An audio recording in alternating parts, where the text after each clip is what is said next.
Assalamualaikum warahmatullahi wabarakatuh. Perkenalkan, nama saya Fahmi Sahrin Aktisatiti. Di sini saya akan mempresentasikan tentang gerakan pembaharuan Islam di Mesir. Pembahasan yang pertama tentang latar belakang pembaharuan Islam di Mesir. Secara historis dapat dilihat bahwa ketika Mesir berada pada kekuasaan Romawi di timur dengan Bizantium sebagai ibu kotanya, merupakan awal kebangkitan Islam di Mesir pada awal permulaan Islam yang berkembang menjadi kota dan negara tujuan setiap orang. Mesir menjadi sangat menarik pada masa kekuasaan Romawi karena mempunyai potensi yang secara tradisional telah berakar di Mesir. Selain itu, Mesir menjadi wilayah Islam pada zaman Khalifah Umar bin Khattab pada tahun 640 Masehi. Mesir juga menjadi salah satu pusat peradaban Islam dan pernah dikuasai oleh dinasti-dinasti kecil pada zaman Bani Abbas seperti Fatimiyah pada tahun 567 Hijriah yang mendirikan Al-Azhar, dinasti Ayyubiyah dari tahun 567 sampai 648 Hijriah yang terkenal dengan Perang Salib dan Perjanjian Ramalan mengenai Palestina, serta dinasti Mamluk dari tahun 648 sampai 922 Hijriah yang sampai ditaklukkan oleh Napoleon dan Turki Utsmani. Setelah Mesir menjadi salah satu bagian Islam, Mesir tumbuh dengan mengambil peranan yang sangat sentral sebagaimana peran-peran sejarah kemanusiaan yang dilakoninya pada masa yang lalu. Misalnya, yang pertama menjadi sentral pengembangan Islam di wilayah Afrika, bahkan menjadi batu loncatan pengembangan Islam di Eropa melalui Selat Gibraltar. Yang kedua menjadi kekuatan Islam di Afrika, yaitu dalam kekuatan militer dan ekonomi. Yang ketiga, pengembangan Islam di Mesir merupakan nampak jelas terhadap sejarah Islam pada masa Nabi Musa yang mempunyai peranan penting dalam sejarah kenabian.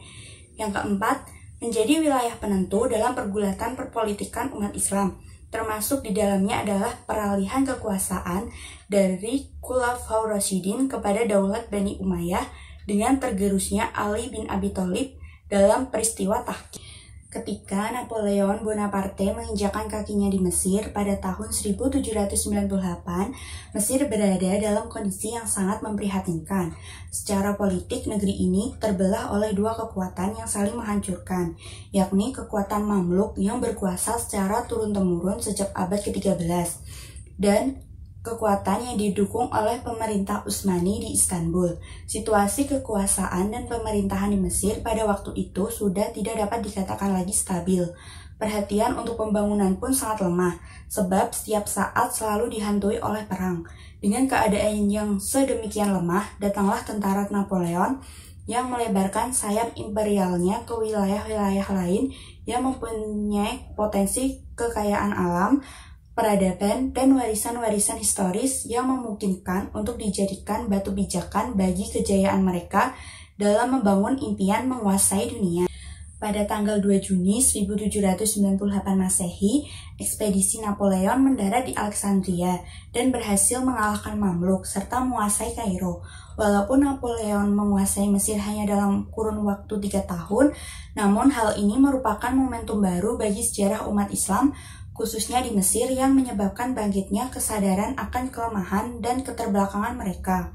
Kehadiran Napoleon di samping membawa pasukan yang kuat, juga membawa para ilmuwan dengan seperangkat peralatan ilmiah untuk mengadakan penelitian.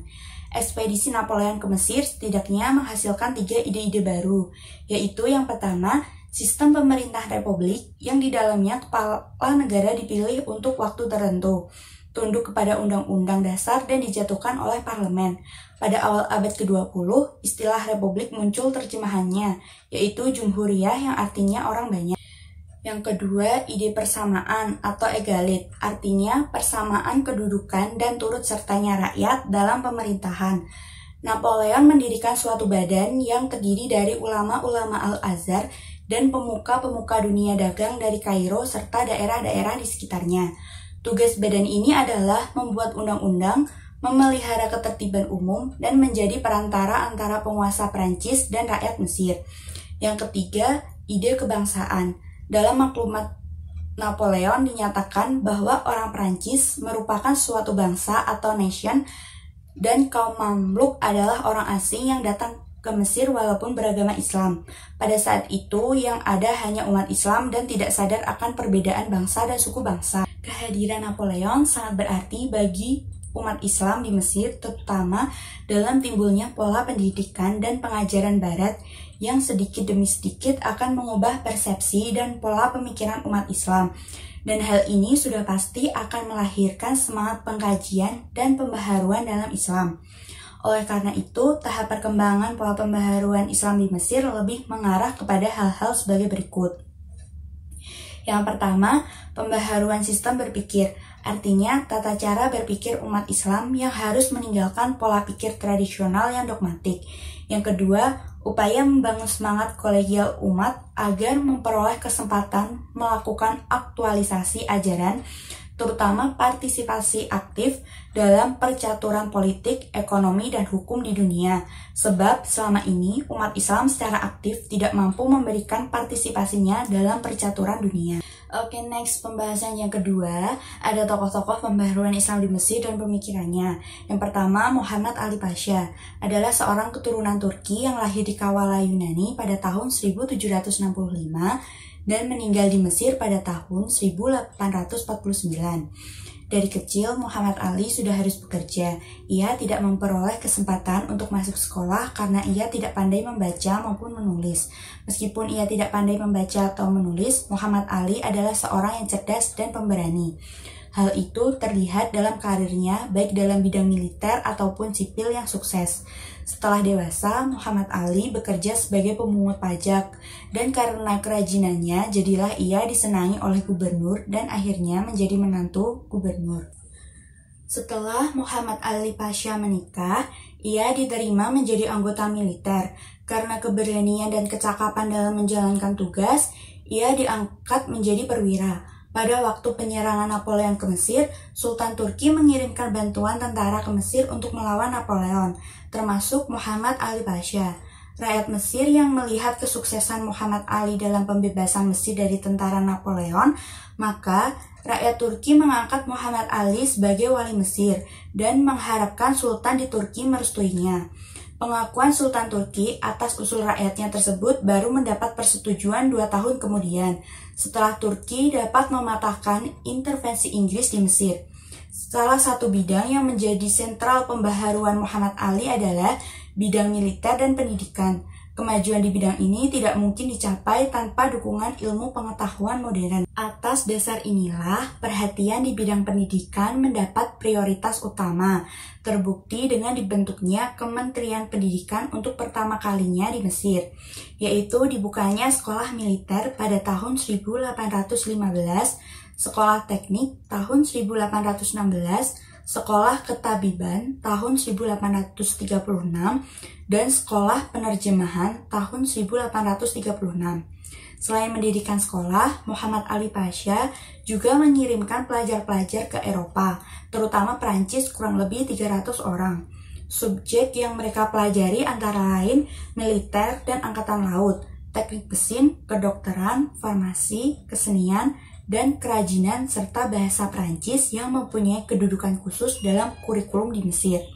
Keberhasilan di bidang militer telah merubah Mesir menjadi negara modern yang kekuatannya mampu menandingi kekuatan militer Kerajaan Utsmani. Serta bermuncullah para tokoh intelektual di Mesir yang kelak melanjutkan gagasan beliau khususnya dalam bidang pendidikan. Tokoh yang kedua adalah Al-Tahtawi. Lahir di Tahta, sebuah kota kecil di Mesir, 3 tahun setelah Napoleon menginjakkan kakinya di Mesir. Al-Tahtawi memiliki nama lengkap Rifa'ah Badawi Al-Tahtawi.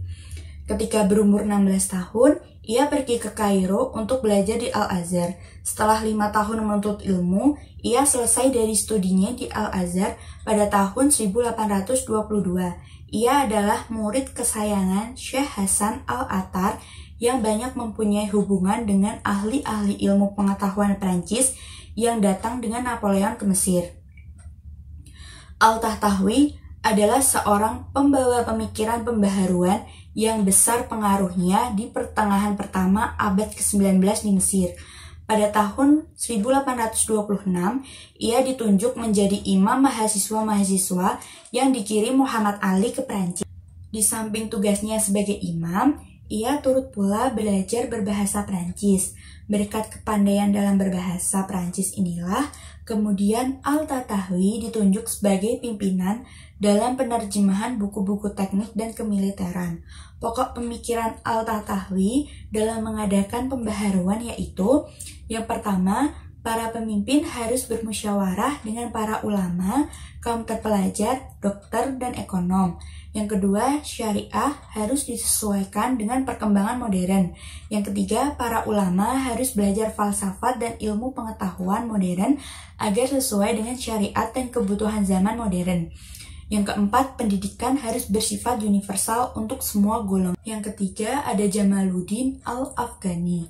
Lahir di Asadabad kuno, wilayah timur Afghanistan tahun 1837 dan meninggal di Istanbul pada tahun 1897. Ia termasuk keturunan bangsawan di mana nasabnya sampai kepada Hasan Ibnu Ali. Ia adalah seorang tokoh pemimpin politik dan sekaligus sebagai pembaharu. Jamaluddin Al-Afghani semasa hidupnya sering berpindah-pindah dari satu daerah ke daerah yang lain. Ia pergi ke Mesir pada tahun 1871 dan tinggal di Mesir selama 8 tahun. Meskipun hanya sementara di sana, namun pengaruhnya di Mesir sangatlah besar. Jamaluddin Al-Afghani termasuk tokoh-tokoh pembaharu yang telah membuka penafsiran ijtihad secara formulatif bagi kehidupan modern. Pemikiran pembaharuannya didasarkan pada keyakinan bahwa agama sesuai untuk semua bangsa, zaman, dan keadaan. Pokok-pokok pemikiran Jamaluddin Al-Afghani dalam mengadakan pembaharuan adalah: yang pertama, kejayaan kembali umat Islam terwujud jika kembali kepada ajaran Islam yang murni. Yang kedua, perlawanan terhadap kolonialisme dan dominasi Barat secara ekonomi, politik, dan kebudayaan. Yang ketiga, kemunduran umat Islam dalam bidang politik disebabkan karena terjadinya perpecahan dalam umat Islam itu sendiri. Yang keempat, kepala negara harus bermusyawarah dengan pemuka masyarakat yang berpengalaman. Menurut Jamaluddin Al-Afghani, pada intinya Islam sangat tepat dijadikan landasan bagi sebuah masyarakat yang modern. Tokoh pembaharuan yang keempat yaitu Muhammad Abduh. Lahir di suatu desa di Provinsi Garbiah, Mesir pada tahun 1849 Masehi. Muhammad Abduh memiliki nama lengkap Muhammad Abduh Ibnu Hasan Khairullah. Tahun 1866, Muhammad Abduh pergi ke Kairo untuk belajar di Al-Azhar dan bertemu dengan Jamaluddin Al-Afghani yang datang ke Mesir pada saat itu. Di bawah bimbingan Al-Afghani, Muhammad Abduh belajar filsafat dan ilmu sosial serta politik. Munculnya pemikiran Muhammad Abduh tentang pendidikan dilatar belakangi oleh kondisi sosial dan pemahaman keagamaan umat Islam Mesir pada saat itu. Kondisi tersebut ditandai dengan pemikiran yang statis dan jumud, serta sistem pendidikan yang dualistik.